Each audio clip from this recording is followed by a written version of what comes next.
ശമ്പള പരിഷ്കരണം ആവശ്യപ്പെട്ട് സ്വകാര്യ ആശുപത്രിയിലെ നഴ്സുമാർ സർക്കാരിനെതിരെ നടത്തുന്ന സമരം താൽക്കാലികമായി അവസാനിപ്പിച്ചു. മാനേജ്മെന്റിനെതിരെ സമരം തുടരും. തിങ്കളാഴ്ച മുതൽ സമ്പൂർണ്ണ പണിമുടക്ക്.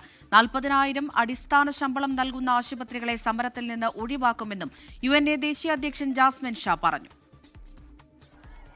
അടിസ്ഥാന ശമ്പളം വേണമെന്നുള്ള കാര്യത്തിൽ ഒരു തരത്തിലുള്ള വിട്ടുവീഴ്ചയ്ക്കും സംഘടന തയ്യാറാണ്.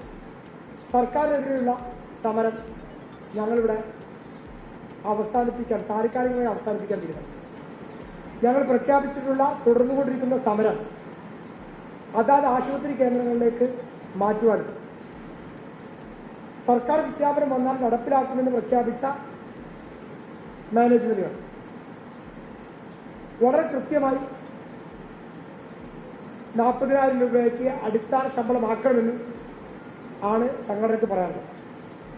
40,000 രൂപ അടിസ്ഥാന ശമ്പളം നൽകുന്ന സ്ഥാപനങ്ങളെ ഞങ്ങൾ സമരത്തിൽ നിന്ന് ഒഴിവാക്കും.